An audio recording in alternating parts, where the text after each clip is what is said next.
ஆழ்வார் எம்பெருமானார் ஜீயர் திருடிகளே சரணம். ஜீயர் திருடிகளே சரணம். நவதிருப்பதி திவ்யதேசங்களை அனுபவித்து வருகிறோம். அதிலே அடுத்ததாக நாம் இப்பொழுது அனுபவிக்க இருப்பது தொலைவில்லி மங்கலம் என்கிற திவ்யதேசம். இது இரட்டை திருப்பதி என்று கொண்டாடப்படுகிறது. இங்கே எம்பெருமான் இரண்டு திருக்கோயில்களை, தனித்தனி கோயில்களை கொண்டு எழுந்தருளி இருக்கிறான். இதிலே ஒரு எம்பெருமான் முதல் திருக்கோயில் தேவர்பிரான் என்று ஸ்ரீனிவாசன் என்று சொல்லப்படக்கூடிய எம்பெருமான். இரண்டாவது திருக்கோயில் அரவிந்தலோச்சனன், செந்தாமரை கண்ணன் என்று சொல்லப்படக்கூடிய எம்பெருமான். ஸ்ரீனிவாசன் எம்பெருமான், தேவர்பிரான் எம்பெருமான் நின்ற திருக்கோலத்திலே சேவை சாதிக்கிறான். உபய நாச்சிமார்கள், ஸ்ரீதேவி பூமிதேவி இரண்டு நாச்சிமார்களும் அவனோடு எழுந்தருளி இருக்கிறார்கள். உற்சவர் எம்பெருமான் தேவர்பிரான் என்றே கொண்டாடப்படுகிறான். இன்னொரு திருக்கோயில் அரவிந்தலோச்சனன் என்று எம்பெருமான் இங்கே கொண்டாடப்படுகிறான். இந்த எம்பெருமானுக்கு கருந்தடங்கண்ணி நாச்சியார் என்று தனிக்கோயில் நாச்சியாரும் இங்கே எழுந்தருளியிருக்கிறார்.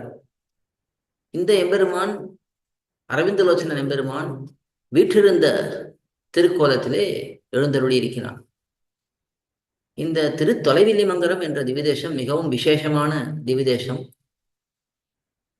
சிந்தையாலும் சொல்லாலும் செய்கையினாலும் தேவபிரானையே தந்தை தாய் என்று அடைந்த வன்குருவூர் அவர் சடுகோவன் என்று நம்மாழ்வார் தன்னுடைய சிந்தை, சொல்,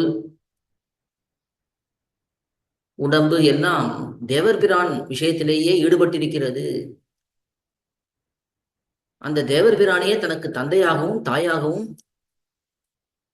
கொண்டிருப்பதாக ஆழ்வார் மிகவும் ஈடுபட்டு காண்பிக்கிறார்.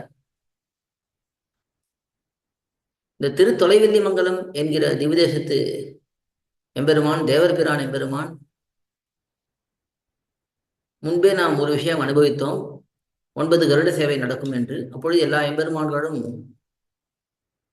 நம்மாழ்வாரிடத்தில் விடைபெற்று செல்வார்கள் என்று பார்த்தோம். அந்தந்த எம்பெருமானுக்கு மங்களாசாசனம் பண்ணி அப்படியே அந்த எம்பெருமான் புறப்பட்டு போயிடுவார்.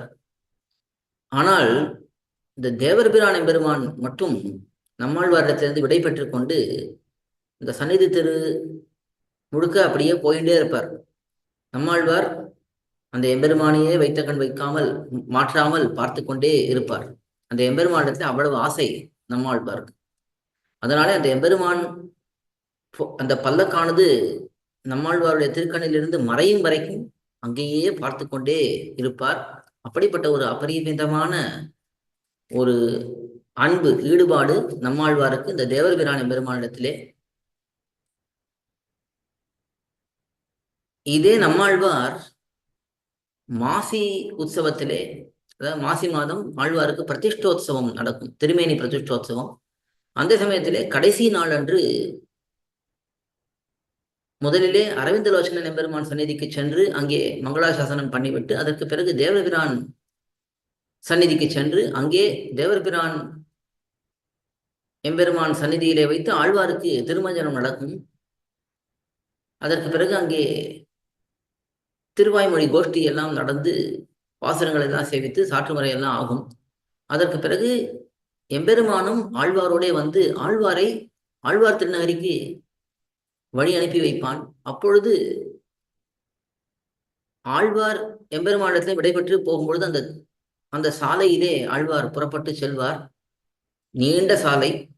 ஆழ்வார் எம்பெருமானுடைய திருக்கண்ணிலிருந்து மறையும் வரை எம்பெருமான் அங்கேயே பார்த்து கொண்டு ஆழ்வாரை வழி அனுப்பிவிட்டு அதற்கு பிறகுதான் தன்னுடைய சந்நிதிக்கு திரும்புவான். இப்படி இந்த திவ்யதேசத்திலே மிகவும் ஆச்சரியமான அனுபவம். நாம் அதை அங்கே சேவிக்கலாம்.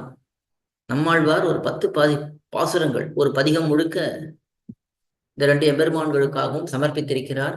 துவளில் மாமணி மாடமோங்கு தொலைவில்லி மங்கலம் தொழுமிவளை என்று அந்த பதிகம் தொடங்குகிறது. இது தோழி பாசுரமாக அமைந்திருக்கிறது.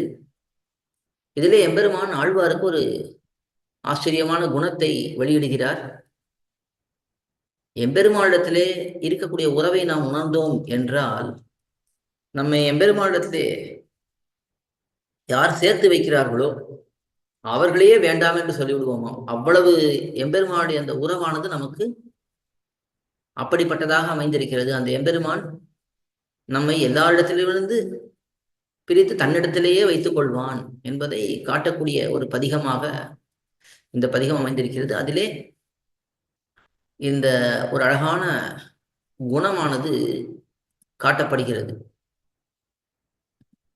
எம்பெருமான் இந்த ஒவ்வொரு எம்பெருமானும் ஆழ்வாருக்கு ஒவ்வொரு குணத்தை வெளியிடுகிறான். அதிலே இந்த எம்பெருமான் கட்டித்த கடக விகடனா பாந்தவம் என்ற குணம், இந்த குணத்தை தான் இந்த தொலைவெளி மங்கலத்திலே எம்பெருமான் காட்டுகிறான் என்று நாம் ஆச்சாரிய ஹிருதயத்திலே இந்த விஷயங்களை எல்லாம் அனுபவிக்கிறோம். கட்டித்த கடக விகடனா பாந்தவம், அதாவது கட்டித்தன்னா சேர்ந்திருப்பவர்கள், எம்பெருமானிடத்திலே சேர்ந்தவர் ஆழ்வார். கடகன்னா சேர்த்து வைத்தவர்கள், இந்த தோழிமார்கள், தாய்மார்கள். இவர்களையே எம்பெருமான் நம்மாழ்வாரிடத்திலிருந்து பிரித்து நம்மாழ்வாரை தனக்கே ஆட்படுத்திக் கொள்கிறானே, அந்த வைபவம் இங்கே காட்டப்படுகிறது என்று இந்த ஊரிலே ஒரு ஆச்சரியமான அனுபவம். அப்படி இருக்கிறதுனால தான் ஆழ்வார் இந்த எம்பெருமானையே தனக்கு தந்தையாகவும் தாயாகவும் எல்லாமாகவும் கொள்கிறார் என்று பார்க்கலாம். இது தொலைவில்லிமங்கலம் இரட்டை திருப்பதிக்கான அனுபவம். ஆழ்வார் திருவடிகளே சரணம், எம்பெருமானார் திருவடிகளே சரணம், ஜீயர் திருவடிகளே சரணம், ஜீயர் திருவடிகளே சரணம்.